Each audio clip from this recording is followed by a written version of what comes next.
So with Senator Cruz dropping out last night and Governor Kasich dropping out just over 2 hours ago, get ready for a general election slugfest. The GOP race is all or nearly all wrapped up, and now Donald Trump is zeroing in on the likely Trump-Clinton matchup. Hillary Clinton is a joke. I don't know that he has any boundaries at all. She was going to beat Obama. She was favored to win, and she got schlonged. She lost. Finally, a candidate whose hair gets more attention than mine. She's a liar when you think, right? You only have one lying Ted. I don't think we can use the same term for him. His bigotry, his bluster, his bullying have become his campaign. I told you, she's like a snake with no energy. She doesn't have the strength and she doesn't have the stamina. This is, to me, a classic case of a blustering, bullying guy. Crooked Hillary, right? Crooked. She's crooked as you can be.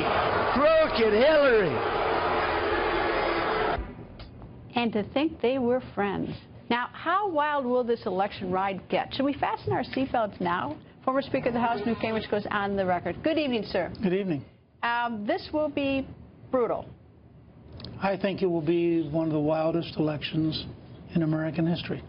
Now, most people never, I shouldn't say most people, the so-called Republican elites and the media are never predicted that Trump would win. In fact, even you've got Nate Silver of 538, according to your article, or according to something you wrote in August, our emphatic prediction, not just regular prediction, emphatic prediction is simply that Trump will not win the nomination. It's not even clear that he's trying to do so. Well, it's fascinating. If you go back over the last year, and that's why I wrote, we do a newsletter twice a week at Gingrich Productions, and when you look at it, all these people said Trump was gone, Trump was a joke, Trump would never be there. Now, all the same people are trying to tell you about the general election.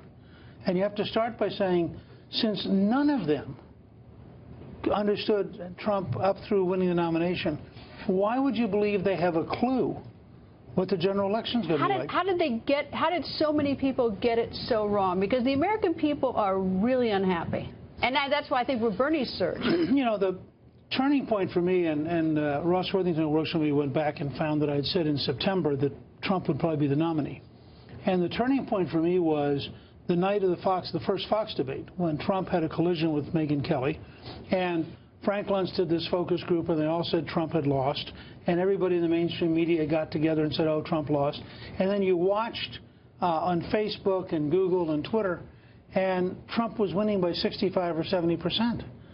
And I looked at that and I thought to myself, there's something happening out here with the American people that none of the folks in the elite get. Well, you know what I think part of it is that everything is pretty much just fine for the media. They all have jobs, we all feed off this stuff. But for the American people, if you actually go out and talk to the American people, things aren't so fine. Right. You know, their wages are stagnant.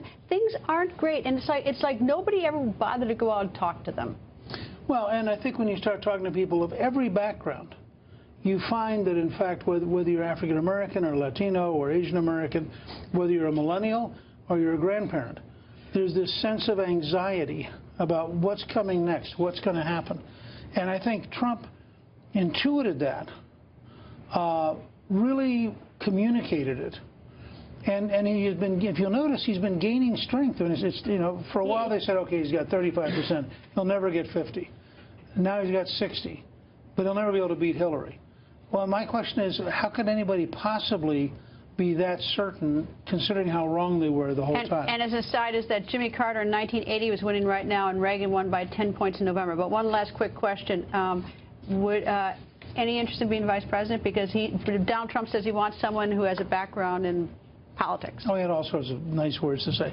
Look, I'm not seeking it. I think it's 1,000 to 1 against it. But I think you have to pay attention if a potential president of the United States talks to you. So, has he called you? No. Okay, just checking. He hasn't called me either. I promise you I'll let you know if he calls. I'll be the first to know, right? No, you'll be on the short list. Yeah, right. The short list of about 2,000. Anyway, nice to see you, Mr. Speaker.